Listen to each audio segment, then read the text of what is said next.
Hello friends, कैसे हैं आप सब। उम्मीद है आप सब मस्त होंगे। तो आज हम BSc first year semester first zoology के इम्पोर्टेंट क्वेश्चन का डिस्कशन करने वाले हैं। इसमें तुमको बढ़िया बढ़िया क्वेश्चन करवाएंगे, बहुत ही इम्पोर्टेंट। सिर्फ बढ़िया कहने का मतलब ये नहीं कि करने में अच्छा लगे, महत्वपूर्ण भी है। तो यहाँ पे मैं लिख दे रहा हूँ BSc first year semester first infectious disease के क्वेश्चन हम करने वाले हैं। ठीक, तो इन्फेक्शियस डिजीज जो है संक्रामक रोग, ये यूनिट लगभग लगभग आप समझो कि इसके क्वेश्चन मैंने कई सारे करवा दिए हैं। इससे पहले आपको 70 से 80 क्वेश्चन करवा दिए थे और आज भी 20-25 क्वेश्चन हैं। ये कर लेंगे तो आपका इन्फेक्शियस डिजीज में जो चैप्टर है आपका यूनिट यहाँ से पूरा कंप्लीट हो जाएगा। ठीक है, इतने में से ही क्वेश्चन आपके पूछ लिए जाएंगे। बाकी जब हम मॉडल पेपर सॉल्व करवाएंगे आपको या क्वेश्चन प्रैक्टिस करवाएंगे साइटोलॉजी और जेनेटिक्स के, तो उसमें भी बीच बीच में जो इंपॉर्टेंट क्वेश्चन हैं रह गए हैं बचे हुए, उनको भी करवा देंगे। ठीक है, तो इन्फेक्शियस डिजीज वाला पार्ट आपका कवर हो जाएगा। इसी तरीके से आप एक एक चैप्टर को फिनिश करते रहोगे तो आपका पूरा कवर हो जाएगा सिलेबस। ठीक, तो इसमें देखते हैं। पहला क्वेश्चन है, टिटेनस एक रोग है जो होता है, किससे होता है? टिटेनस आप सब लोग जानते हो ना। टिटेनस ये किससे होता है? बैक्टीरिया से होता है, जीवाणुओं द्वारा। किससे होता है? बैक्टीरिया से। और कौन से बैक्टीरिया से होता है वो भी साथ में आपको बता दूं मैं, क्योंकि क्वेश्चन पूछा जा सकता है। ये होता है क्लोस्ट्रीडियम टिटेनी से। Clostridium tetani. ठीक, तो क्लोस्ट्रीडियम टिटेनी एक बैक्टीरिया होता है जिससे ये रोग होता है टिटेनस। इसमें होता क्या है, जो स्केलेटन सिस्टम है, बोन्स है ना, बोन में हड्डियों में मरोड़ होने लगती है अचानक से। कैल्शियम आयन जो होते हैं उनका रिलीज नहीं होता सही से, इसलिए कॉन्ट्रैक्शन, रिलीज तगड़ा होने लगता है तो कॉन्ट्रैक्शन होने लगता है हड्डियों में। ठीक, मसल्स और हड्डियां आपकी कॉन्ट्रैक्ट करने लगती है। सेकंड क्वेश्चन है, जीवाणुओं की वृद्धि के लिए प्रकाश की आवश्यकता नहीं होती, क्योंकि ये अपना भोजन प्रकाश की अनुपस्थिति में बनाते हैं। ये चमकते सूर्य को पसंद नहीं करते। भैया ऐसा तो कुछ हो नहीं सकता। क्लोरोफिल के अभाव में ये भोजन बनाने में असमर्थ होते हैं। ये भोजन बनाने के लिए अन्य प्रकार के प्रकाश को उपयोग में लाते हैं। तो इसमें से इसका राइट आंसर होगा फर्स्ट वाला। देखो, असमर्थ तो होते नहीं, क्योंकि जो बैक्टीरिया होते हैं, साइनो बैक्टीरिया को अगर छोड़ दो आप, साइनो बैक्टीरिया ऐसे बैक्टीरिया हैं ब्लू ग्रीन एल्की, जिनको हम नीले हरे शैवाल बोलते हैं। इसमें क्लोरोफिल होता है, क्लोरोफिल प्रेजेंट होता है। ठीक, प्रेजेंट होता है। तो ये जो है साइनो बैक्टीरिया, ये तो क्लोरोफिल प्रेजेंट है, मतलब लाइट के होने पे ही भोजन बनाएंगे। लेकिन इसके अलावा जितने भी बैक्टीरिया हैं वो सभी क्लोरोफिल के अभाव में भी भोजन बनाने में समर्थ होते हैं। लेकिन यहाँ असमर्थ लिखा हुआ है। अगर यहाँ ऐसा लिखा होता कि साइनो बैक्टीरिया, तब आप मान लेते। लेकिन क्लोरोफिल के अभाव में साइनो बैक्टीरिया को छोड़ के बाकी सभी बैक्टीरिया भोजन बनाते हैं, तो ये भी गलत हो गया आपका। फिर ये भोजन बनाने के लिए अन्य प्रकार के प्रकाश, भाई और किस प्रकार के प्रकाश की जरूरत है इनको? कुछ नहीं। तो ये अपना भोजन प्रकाश के अनुपस्थिति में ही बना लेते हैं, क्योंकि नाइट्रीफाइंग बैक्टीरिया आप नाम सुने होंगे। ठीक, नाइट्रीफाइंग होते हैं, सल्फर बैक्टीरिया होते हैं, ग्रीन सल्फर बैक्टीरिया, अलग अलग टाइप के बैक्टीरिया हैं। ठीक है, रसायन संश्लेषी होते हैं। कैसे? Chemosynthetic bacteria. कीमोसिंथेटिक मतलब रसायन संश्लेषी, जिनको प्रकाश की जरूरत नहीं होती भोजन बनाने के लिए, बस ऑर्गेनिक मटेरियल या इनऑर्गेनिक मटेरियल मिल जाए, रासायनिक पदार्थों से ही भोजन बना लेते हैं। क्वेश्चन नंबर थर्ड है, जीवाणु जनन होता है। जीवाणु जनन केवल अलिंगी, केवल लिंगी, या फिर अधिकतर अलिंगी या अधिकतर लिंगी? तो ज्यादातर एसेक्सुअल रिप्रोडक्शन होता है इनमें। कौन सा होता है? एसेक्सुअल। तो इसका सी वाला ऑप्शन सही होगा, अधिकतर अलिंगी, मतलब मैक्सिमम एसेक्सुअल होता है। एसेक्सुअल रिप्रोडक्शन होता है। इसकी मेथड कौन कौन सी है? एसेक्सुअल रिप्रोडक्शन की मेथड मैंने जो आपको बॉटनी में करवाया है, बैक्टीरियल रिप्रोडक्शन, उसमें सब कुछ बताया है। इसमें जैसे कि आपका बाइनरी फिजन हो गया। ठीक, बाइनरी फिजन। इसके अलावा आपका कोनिडिया के थ्रू हो गया। किसके द्वारा? कोनिडिया के थ्रू हो गया। Indo spore formation, Indo spore के द्वारा हो गया। ठीक है। तो ये सब आपकी विधियां हैं जिससे कि इसमें एसेक्सुअल रिप्रोडक्शन बैक्टीरिया में देखने को मिलता है। क्वेश्चन नंबर 4, प्रतिजैविक पदार्थ मतलब एंटीबायोटिक्स अधिकतर किसमें पाए जाते हैं? जीवाणु, पुष्पी, अनावृत बीजी या फिर वायरस या कवक? तो मैक्सिमम जो जीवाणु होते हैं ना, बैक्टीरिया और फंजाई, बैक्टीरिया और फंजाई से मिलते हैं एंटीबायोटिक्स, लेकिन अधिकतम इसमें पूछा गया है तो अधिकतम आपको बैक्टीरिया से ही मिलेंगे, जीवाणु से, ठीक है। तो इसके अलावा हम बात करें, अगला क्वेश्चन है प्रतिजैविक पदार्थ कैसे रोग का उपचार करते हैं? तो आपको पता है जो प्रतिजैवी होती हैं एंटीबायोटिक्स जो होती हैं, ये जब आप यूज करते हो तो ये क्या करते हैं, रोगकारी जो होता है आपका, रोगकारी उसके जो कार्य क्षमता होती है डिजीज कॉज करने की, उसको संदमित कर देते हैं, ठीक है। प्रतियोगी संदमन होता है इसमें, ठीक है। तो इसके थ्रू ये क्या करते हैं, रोग से आराम दिलाते हैं, रोग से आराम दिलाते हैं, ठीक है। अगला क्वेश्चन है हमारा, कहाँ गया भाई, हाँ क्वेश्चन नंबर 5 था ना, क्वेश्चन नंबर 6, ये है क्वेश्चन नंबर 6।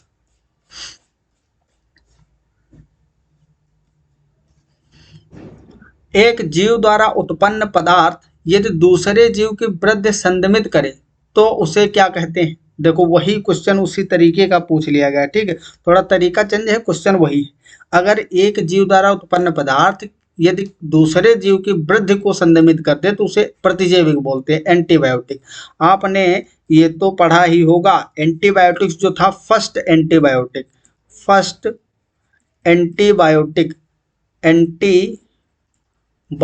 कौन सा था? पेनिसिलिन था, पेनिसिलिन जो था ये किससे मिला था? एक फंजाई है पेनिसिलियम नोटेटम,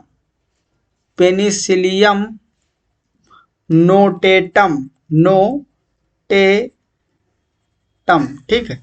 ये स्मॉल एन रहेगा क्योंकि ये स्पीसीज का नाम है पेनिसिलियम की, स्पीसीज को हमेशा हम स्मॉल लेटर में लिखते हैं, ठीक, स्टार्ट करते हैं। तो पेनिसिलियम नोटेटम ये क्या है? कवक है, कवक मतलब फंजाई है, जिससे पेनिसिलिन एंटीबायोटिक मिलता है। और फर्स्ट टाइम किसने इसको डिस्कवर किया था? फ्लेमिंग ने। किसने किया था? एलेक्जेंडर फ्लेमिंग ने, एलेक्जेंडर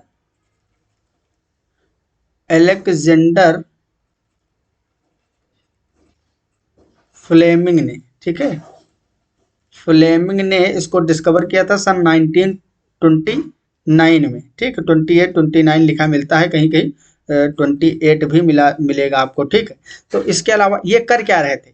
ये पेट्री डिश पे प्रयोग कर रहे थे, जिसमें बैक्टीरिया लिया था इन्होंने, स्टीफेलोकोकस। कौन सा? स्टीफेलोकोकस बैक्टीरिया का परीक्षण कर रहे थे, ये अध्ययन कर रहे थे, कल्चर। इन्होंने क्या किया, कई सारी प्लेटों पे उगाया था और अलग अलग उनका रिप्रोडक्शन और किस तरीके से उनका मेटाबॉलिज्म होता है, ये सब वो जांच कर रहे थे। तो रोज लेबोरेटरी में 4 से 5 घंटे अपना काम करते थे, फिर चले जाते थे। तो इस तरीके से एक दिन वो एक प्लेट रखना भूल गए, बाहर ही छोड़ दिए। तो देखो ये जो बैक्टीरियल कल्चर किया जाता है ये स्टेराइल कंडीशन में होता है, ठीक, समझ रहे हो? मतलब स्टेराइल कंडीशन कहने का मतलब जहाँ पे कॉन्टेमिनेशन ना हो, ऐसा इन्वायरमेंट जहाँ पे माइक्रो ऑर्गेनिज्म ना हो, माइक्रो ऑर्गेनिज्म फ्री इन्वायरमेंट में। वरना भाई बैक्टीरिया सूक्ष्म जीव हवा में इतने सारे हैं, अब खुले में आप करोगे कल्चर तो इसमें दूसरे बैक्टीरिया ग्रो हो जाएंगे और आपके बैक्टीरिया को हानि पहुंचा देंगे। तो बाहर ही एक दिन ये भूल गए एक प्लेट, फिर दूसरे दिन जब आए लेब में तो उन्होंने देखा कि इसमें व्हाइट कलर का और ब्लैकिश कलर का फंगस ग्रो कर गया था। और वो जो फंगस था वो था पेनिसिलियम नोटेटम। और पेनिसिलियम नोटेटम क्या सिक्रीट करता है? पेनिसिलिन, जो कि एक एंटीबायोटिक है। तो इसके कारण से जितने भी स्टीफेलोकोकस बैक्टीरिया इस प्लेट के थे वो सब मर गए। तब उन्होंने बताया कि ये पेनिसिलियम नोटेटम कवक एक ऐसा कवक है जिसने कुछ इस तरीके का पदार्थ सिक्रीट किया कि हमारा बैक्टीरिया स्टीफेलोकोकस मर गया। तब उन्होंने कहा कि ये जो पदार्थ है ये एंटीबायोटिक है, प्रतिजैविक है, जो कि दूसरे जीव को मार देता है। तो वही क्वेश्चन आपका पूछा गया था एक जीव द्वारा उत्पन्न पदार्थ यदि दूसरे जीव के विरुद्ध संक्रमित करे तो उसको क्या कहते हैं, एंटीबायोटिक कहते हैं। अगला क्वेश्चन है सहजीवी नाइट्रोजन स्थिरीकरण करने वाला जीवाणु कौन सा है। सहजीवी नाइट्रोजन स्थिरीकरण, तो इसमें राइजोबियम, कोई शक ही नहीं है। कौन सा है, राइजोबियम। राइजोबियम सहजीवन दिखाता है किसके साथ, लेग्यूम वर्ग के पादपों के साथ। किसके साथ, लेग्यूम। ठीक है, लेग्यूम मतलब जैसे कि मटर हो गया आपका, सोयाबीन हो गया, सोयाबीन हो गया, ठीक है, इसके अलावा सेम हो गया, ठीक है, बाकला हो गया, बाकला, ठीक। इन सब जो लेग्यूम वर्ग के होते हैं ना पौधे, जिसमें जड़ ग्रंथियां पाई जाती हैं, रूट नोड्यूल्स फॉर्म होता है, उसमें राइजोबियम जड़ ग्रंथियों में पाया जाता है। ये क्या करता है, नाइट्रोजन का फिक्सेशन करता है, नाइट्रोजन स्थिरीकरण। क्वेश्चन नंबर 8, फलीदार पादप वही लेग्यूम्स कृषि में महत्वपूर्ण क्यों महत्वपूर्ण होते हैं। वह रोग प्रतिरोधी होते हैं, उनमें उच्च मात्रा में प्रोटीन होती है और बहुत कम नाइट्रोजन की आवश्यकता रखते हैं। नाइट्रोजन स्थिरीकरण करने वाले जीवाणु का उनमें साहचर्य होता है। तो इसमें देखो क्वेश्चन का आंसर लगभग सब सही है। फलीदार पादप में उच्च प्रोटीन भी होती है क्योंकि इसमें दालें आती है, तो लेग्यूम्स में प्रोटीन भी तो उच्च होती है। इसके अलावा वो बहुत कम नाइट्रोजन की आवश्यकता रखते हैं, ये भी बात है, लेकिन ऐसे नहीं है, हम डालते कम है। आवश्यकता तो सभी प्लांटों के बराबर ही होती है, तो ये थोड़ा सा गलत लग रहा है, ठीक। लेकिन उसमें आपको नाइट्रोजन स्थिरीकरण करने वाले जीवाणु का सहचर्य मतलब सहयोजन देखने को आपको मिल जाता है, ठीक है। तो ये राइट आंसर होगा, जो कि ऊपर वाला ही क्वेश्चन रिपीट हुआ, बस खाली लैंग्वेज का फर्क है। क्वेश्चन नंबर 9, सबसे कम नाप के जीवाणु, सबसे कम नाप के जीवाणु, विब्रियो, कोकाई, स्पाइरुला या फिर बेसिलाई। तो ये जो कोकाई होते हैं, गोल गोल होते हैं ना, छोटे छोटे, ये क्या होते हैं, सबसे कम का जो साइज होता है वो छोटा होता है। बेसिलस जो होते हैं वो इस तरीके से कुछ होते हैं, छड़ाकार, ठीक, ऐसे ऐसे होते हैं छड़ाकार, ठीक। इसमें बीजाणु भी पाए जाते हैं बेसिलाई में। और ये विब्रियो तो जानते हो कामा आकार के होते हैं, इस तरीके के, ठीक, जीवाणु होते हैं। इसके अलावा अगर हम बात करें स्पाइरलम की, तो इस तरीके से होते हैं, बंच ऑफ फ्लैजिला इनके दोनों एंड पे मिलता है। क्वेश्चन नंबर 10, डेयरी के दूध और पादप पदार्थों का किण्वन करने वाला जीवाणु कौन है। किण्वन वाला पूछा गया भैया, किण्वन के लिए तो लैक्टोबैसिलस, दूध, देखो दूध का ये भी तो किण्वन कर देता है ना, दूध का किण्वन करने में ये भी हेल्प करता है लैक्टोबैसिलस, लैक्टोबैसिलस लैक्टिस, ठीक, ये स्पीशीज होती है इसकी, जो कि दूध को दही में बदलता है। किसको, दूध को किस में बदल देता है, दही में। और आपको ये बात याद रखनी है कि दूध में विटामिन B12 की मात्रा कम होती है, इसमें विटामिन B12 की मात्रा कम होती है। जब दूध को लैक्टोबैसिलस लैक्टिस बैक्टीरिया के थ्रू दही में परिवर्तित किया जाता है तो यहाँ पे विटामिन B12 की मात्रा बढ़ जाती है। तो ये इम्पोर्टेंट है, पादप किण्वनों को भी ये कन्वर्ट करने में हेल्प करता है। अगला क्वेश्चन, क्वेश्चन नंबर 11, प्रतिजैविक पदार्थ क्या है, पौधे या औषधि या फिर सिरप है या टॉक्सिन है, क्या होते हैं। तो ये तो आपको पता ही है, एक प्रकार के औषध होते हैं, क्या होते हैं, मेडिसिन होते हैं।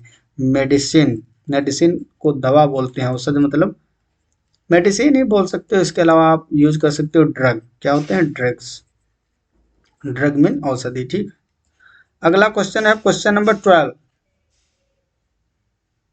वाक्समान को किसकी खोज पर पुरस्कार मिला था। वाक्समान जो हैं साइंटिस्ट हैं, इन्होंने किस चीज़ की खोज की थी, पेनिसिलिन की नहीं है, तो पेनिसिलिन की तो अलेक्जेंडर फ्लेमिंग ने सन 1929 में किया था। क्लोरोमाइसिटिन की भी नहीं, नियोमाइसिन की भी नहीं। नियोमाइसिन क्या है, ये मतलब ये फॉर्मूला होता है, क्या होता है, फॉर्मूला। अगर आँखों वगैरह में इन्फेक्शन हो गया, फंगल इन्फेक्शन है, तो नियोमाइसिन ट्यूब आप खरीद के लाते हो ना, लगाते हो, और वही 55-60 रुपए का मिलता है, बहुत अच्छा काम करता है, आई ट्यूब होता है। ये सब फार्मूला ही लिखे हुए हैं। स्टेप्टोमाइसिन भी एक फार्मूला है, स्टेप्टोमाइसिन, ये भी एंटीबायोटिक है, ठीक है। तो ये जो एंटीबायोटिक है इसको वाक्समैन ने खोजा था, तो उनको पुरस्कार दिया गया था। अगला क्वेश्चन है, साधारण कप बोर्ड के बजाय हम शीत घर में भोजन की अधिक काल तक रख सकते हैं, क्योंकि शीत घर में मतलब वहां पे जहाँ पे टेम्परेचर कम हो थोड़ा सा, वहाँ क्यों रख सकते हैं, जीवाणु गुणन बहुत कम होता है। क्योंकि देखो बैक्टीरियल मल्टीप्लिकेशन जो है, बैक्टीरियल मल्टीप्लिकेशन मल्टीप्लिकेशन के लिए एक स्पेसिफिक टेम्परेचर की ज़रूरत होती है, जो कि वहाँ पे नहीं अवेलेबल होगा, तो इसलिए भोजन जल्दी खराब नहीं होगा, जीवाणु ग्रो नहीं कर पाएंगे जल्दी। सिरका कैसे बनता है? सिरका, सिरका जानते हो? सिरका, सिरका में एसिटिक एसिड पाया जाता है, एसिटिक एसिड पाया जाता है। अब तो आप थोड़ा सा हो सकता है समझ जाएं चीज़ों को। तो सिरका किस चीज़ से बनता है? सिरका लैक्टोबैसिलस द्वारा बनता है? नहीं, लैक्टोबैसिलस तो दूध पे काम करता है, शर्करा पे काम ही नहीं करता है। एस्परजिलस द्वारा शर्करा का किण्वन, एस्परजिलस नाइगर के थ्रू सिट्रिक एसिड प्राप्त होता है। एस्परजिलस से क्या मिलता है? एस्परजिलस नाइगर, नाइगर एक स्पीसीज है, ठीक है, NIGAR। Aspergillus Niger citric acid produce करता है, सिट्रिक एसिड, ठीक है। इसके अलावा सैकेरोमाइसिस सेरेविसी द्वारा शर्करा का किण्वन। तो सैकेरोमाइसिस सेरेविसी जो होता है, सैकेरोमाइसिस सेरेविसी, ये क्या करता है? ये तो आपका ईस्ट है, ठीक। ये क्या करता है? ये इथेनॉल प्रोड्यूस करने में हेल्प करता है, ब्रेड बनवाने में हेल्प करता है। लास्ट वाला ऑप्शन करेक्ट होगा। दो पद की क्रिया से पहले ईस्ट द्वारा शर्करा का किण्वन एसिटिक अम्ल में किया जाता है, जो जीवाणु द्वारा एल्कोहल का किण्वन करता है, ठीक। एसिटिक एसिड यहाँ पे आपको मिल गया, ठीक। अगला क्वेश्चन है क्वेश्चन नंबर 15, एस्केरिसिया कोलाई के लिए क्या सही नहीं है? एस्केरिसिया कोलाई को कभी कभी आपको ई कोलाई, कभी कभी नहीं ज्यादातर लिखा मिलता है ई कोलाई, कम करार एस्केरिसिया मिलेगा। तो इसके लिए क्या सही नहीं? अब आप ये याद कर लीजिए कि ये एक बैक्टीरिया है। क्या है? बैक्टीरिया। अब जितने भी कथन दिए हुए हैं उनको आप बैक्टीरिया से रिलेट करते चले जाओ, ठीक है, बैक्टीरिया से रिलेट करो। जीन पुनर्संयोजन हो सकता है ट्रांसफॉर्मेशन, ट्रांसडक्शन और कंजुगेशन द्वारा। देखो जीन रिकॉम्बिनेशन तो हो सकता है इसमें, ये बात तो सही है, लेकिन इसने पूछा है कि सही नहीं है। भाई बैक्टीरिया में जो सेक्सुअल रिप्रोडक्शन के मेथड हैं वो यही तीन तो हैं, जीन रिकॉम्बिनेशन की, ट्रांसफॉर्मेशन, ट्रांसडक्शन और कंजुगेशन। या मनुष्य के आंत में होता है? बिल्कुल राइट, ये तो आंत में भी पाया जाता है, तो ये भी बात करेक्ट हो गई। एस्केरिसिया कोलाई जो होता है ये कहाँ पाया जाता है? हमारे लार्ज इंटेस्टाइन में पाया जाता है। अब यहाँ देखिए दो ऑप्शन और बचे हुए हैं। इसमें वास्तविक केंद्रक नहीं होता, ये भी बात सही, क्योंकि बैक्टीरिया है ना, तो इसमें वास्तविक केंद्रक होगा नहीं। इसमें क्या पाया जाता है? न्यूक्लियोइड पाया जाता है, न्यूक्लियोइड पाया जाता है, जिसको केंद्रकाभ बोलते हैं। क्या बोलते हैं? केंद्रकाभ बोला जाता है, केंद्रकाभ। यह द्विगुणित होता है, डिप्लॉइड, बस यही बात सही हो गई, क्योंकि ये सही नहीं है, ये हैप्लॉइड होता है। कैसा होता है? हैप्लॉइड होता है, हैप्लॉइड मतलब यन स्टेज में होता है। अगला क्वेश्चन है बैसिलस हेमोफिलस इन्फ्लुएंजी से क्या होता है? भाई हीमोफिलस इन्फ्लुएंजी जो है ये न्यूमोनिया कॉज करता है। क्या करता है? न्यूमोनिया और इन्फ्लुएंजा भी कॉज करता है, ठीक। तो इसमें दोनों दिख रहे हैं, इन्फ्लुएंजा ये आपका करेक्ट हो जाएगा, ठीक। वैसे ये जो इन्फ्लुएंजी बैक्टीरिया होता है इससे न्यूमोनिया, जुकाम होता है, सॉरी यहाँ न्यूमोनिया दें, जुकाम, सामान्य जुकाम होता है, ठीक।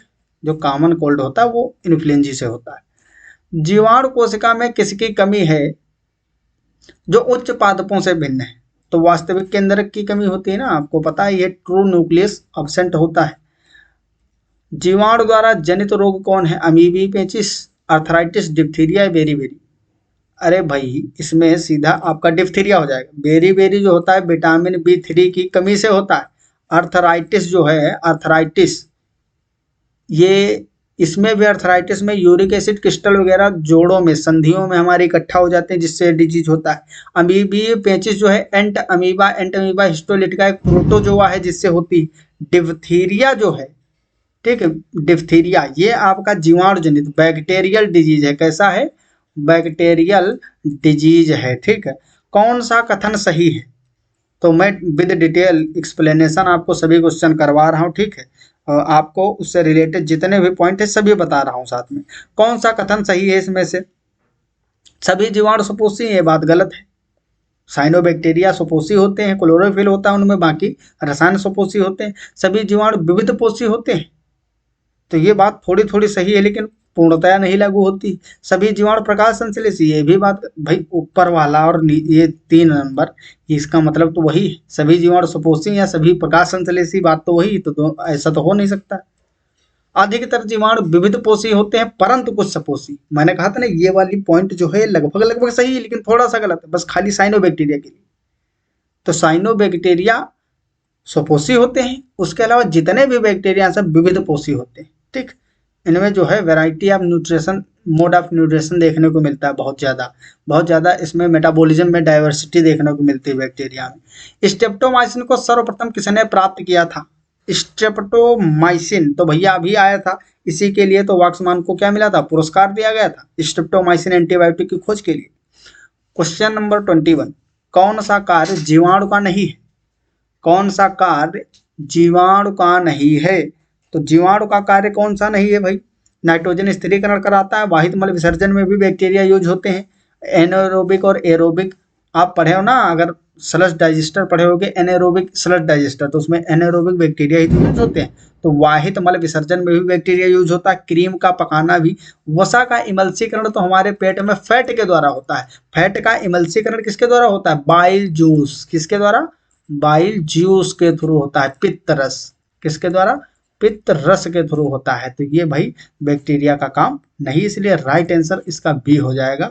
अगला क्वेश्चन है क्वेश्चन नंबर 22, जीवाणु का प्रकाश संश्लेषण अलौकिक है क्योंकि वह हो सकता है बगैर CO2 के, बगैर प्रकाश संश्लेषण के, या बगैर प्रकाश के, बगैर जल के हो सकता है, क्योंकि जल में H2O होता है। ये बैक्टीरिया देखो, ये बहुत इंपॉर्टेंट पॉइंट है। यहाँ से आप प्रकाश संश्लेषण के पूरे मतलब वो जो डिस्कवरी हो रही थी प्रकाश संश्लेषण में, कि जो ऑक्सीजन निकलती है प्रकाश संश्लेषण, पौधे प्रकाश संश्लेषण करते हैं, O2 रिलीज करते हैं, वो कहाँ से निकलती है, तब ये एक्सपेरिमेंट किया गया था।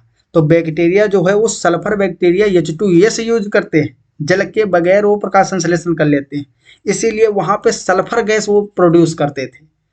और पेड़ पौधे क्या करते हैं, देखो जीवाणु के प्रकाश संश्लेषण में H2S यूज होगा तो S निकालते हैं सल्फर, और पेड़ पौधे क्या करते हैं प्रकाश संश्लेषण में जल यूज करते हैं तो वो H2O यूज करते हैं, इसलिए वो O2 को प्रोड्यूस करते हैं और बैक्टीरिया H2 निकालते हैं। तो यहाँ ये परीक्षण भी बैक्टीरिया के परीक्षण के बाद में ही पता चला था कि O2 किस तरीके से निकलती है, तो वहाँ से भी लिंक कर सकते हो। तो आई होप आपको ये सभी क्वेश्चन मस्त समझ में आए होंगे। तो बहुत बहुत धन्यवाद आप लोगों का क्लास ज्वाइन करने के लिए। हम मिलते हैं अगले क्लास में अगले टॉपिक के साथ। आप मस्त पढ़ाई करते रहो, तब तक के लिए okay bye, all the very best. जय हिंद, जय भारत।